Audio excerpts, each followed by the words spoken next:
C'est quoi être grand? C'est tenter de garder allumées toutes les lampes qui n'existent que pour s'éteindre de toute façon.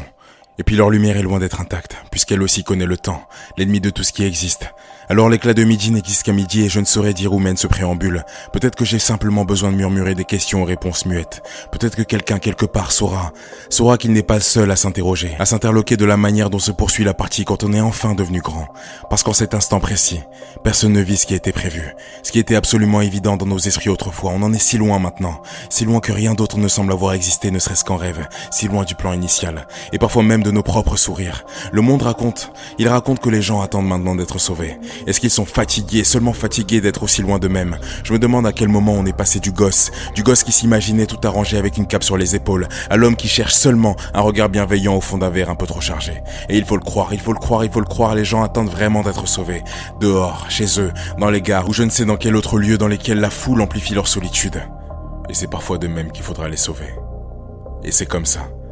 Et c'est la fin, ou c'est le début, ou peut-être seulement une pause, qui sait. Et d'ailleurs, qui sait d'avance s'il sera sauvé? Et par qui si cela devait fortunément arriver? Qui saura aussi reconnaître s'il a déjà été sauvé et s'est jeté une nouvelle fois à l'eau pour se noyer encore? Enfin, c'est pas si important au final.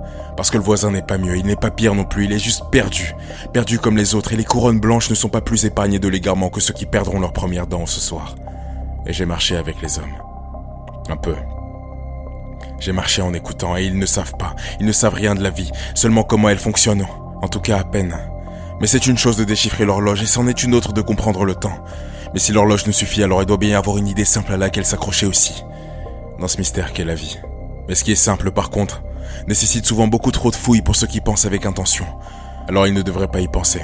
Si tant est que cela leur soit possible un jour, à croire que penser est une condamnation à contempler l'étendue de sa propre ignorance grossir de jour en jour. C'est un peu ce que je sens, jusqu'à m'engloutir tout entier.